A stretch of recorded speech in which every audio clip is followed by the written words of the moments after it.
Anong kasalanan ko?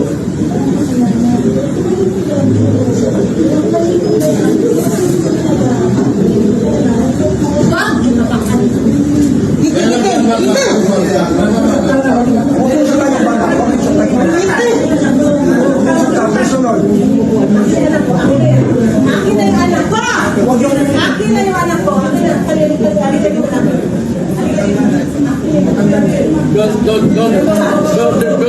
Don't do it personal. Hi guys, grabe naman. Alam nyo, ako yung naaawa ni Tatay Digong eh.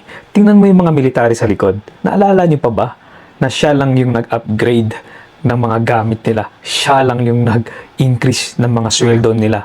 Siya lang yung nagbigay ng mga bagong kagamitan nila. Ngayon, tingnan mo, sila naman yung umiipit kay Digong. Alam nyo, hindi rin natin masisisi kasi dahil yan sa mga politikong pulpol sa atin, iniipit lang si Digong. This is just a diversion actually guys, para sa totoong problema ng ating bansa na korupsyon, yung BICAM, blank BICAM, tapos yung PhilHealth funds issue. Tingnan mo, yung weak leader natin, president natin, until now, wala man siyang say sa PhilHealth issue. Sa BICAM, lagi niyang ini-insist yung GAA, walang blank. Pero alam naman niya na BICAM naman talaga yung tinutukoy. Nalulungkot ako guys kasi nga, ginagawa lang naman ni alam natin, ginagawa lang ni Tatay Digong to para muhay tayo, mas safety tayo sa bansa natin. Para kumonti umawala yung mga addict o yung mga drug lord sa bansa natin. But sad to say, ganito yung nangyari sa kanya after ng termino niya. Naalala ko pa dati, I am an OFW guys for 14 years. To tell you the truth, kay Tatay Digong lang talaga ako na-experience na safety akong umuwi.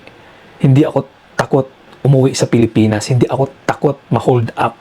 Hindi ako takot sa mga addict sa kanto kasi nawawala na sila lahat sa kanto. Sobrang dami ding addict nag-surrender that time, tsaka nagbagong buhay. Paano naman yung mga na-save ni Tatay Digong dahil 10K mahigit ang nag-surrender, di ba? Kung mga addict pa yun, ilan ang pwedeng ma-rape nila? Ilan ang pwedeng masaksak or mabaril sa mga addict? Ilan yung buhay ang nasira dahil sa droga? Paano naman yun? Mga buhay na nabago ni Duterte. Ang dami. Ang dami guys. This is just totally a diversion dahil sa pangangurakot. Tsaka isa pa, para lang dumihan ang mga Duterte kasi gusto nilang i-push yung mga alyansa nila para pag nanalo yun, tuloy-tuloy na naman yung pangungurakot nila. Malaki na nga utang, wala pang big ticket project. Flood control. Saan yung flood control nyo? Wala. Nakakalungkot lang yung nangyari sa ating bansa. Hi guys, alam nyo, nakakalungkot lang din kasi yung mga taong walang ambag sa bansa, yung malakas loob gumipit kay Tatay Digong. Ay, Tatay Digong needs us.